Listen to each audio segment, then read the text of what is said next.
If I were to have someone ask me about being an organ donor for a family member or for anyone, I would first tell them that it was a wonderful experience. When my father was diagnosed with permanent kidney failure, I knew that I wanted to do this for him. I decided that no matter what anybody told me, that I was going to give my dad my kidney. We're a very close family. And when I saw her health deteriorate and would join her in dialysis, I just felt that I needed to do something. And when I found out that I could actually give her one of my kidneys, I was in. Patients often have somebody that wants to donate to them, but they don't want it. They don't want to accept a living donation. Particularly older patients feel very protective about their family members. And they don't want their family members to go through it. He was really scared.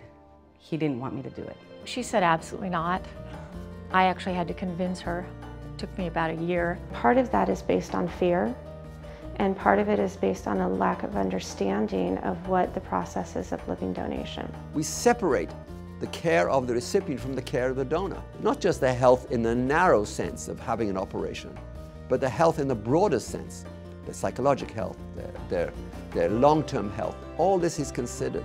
It's very beneficial for the living donor because, you know, the living donor really needs to make sure that they're going to be okay. What's very important, I think, for patients to understand is that whatever transplant program they go to, very, very careful protections are in place to make sure that the health and the welfare of their potential living donors is maintained.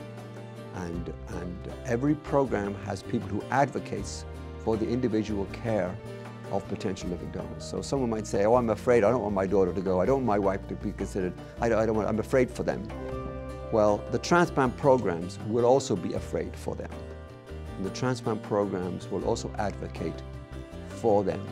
There's a lot of tests involved. They're going to test anything, you know, your blood pressure, your blood sugar, your heart. They want to make sure that you're going to be okay in the long run, that the living donor is actually going to be okay in the future, in the years ahead. And when I finally went through all the tests and they determined that I was a good enough candidate to be his kidney donor, we actually had our surgery. I just remember driving in a car. It was Thanksgiving, and we were driving to pick up a pie. And she said, okay. And I said, okay. She said, I'm ready. I said, great. For what? She said, the transplant. I said, okay, let's do it. Being an organ donor actually can be a very gratifying thing for the donor.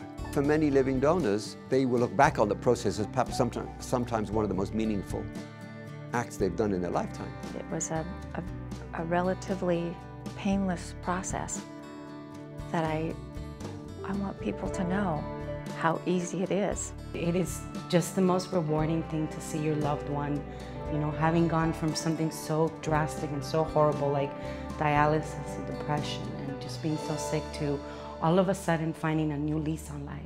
We had a very successful transplant.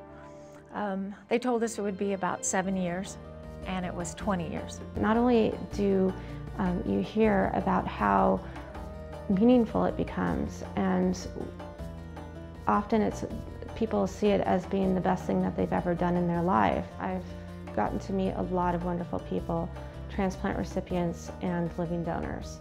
And I can really say that I've never heard a living donor regret giving a kidney to somebody that they love. I'm a private person, and I don't like to talk about things, but if it would help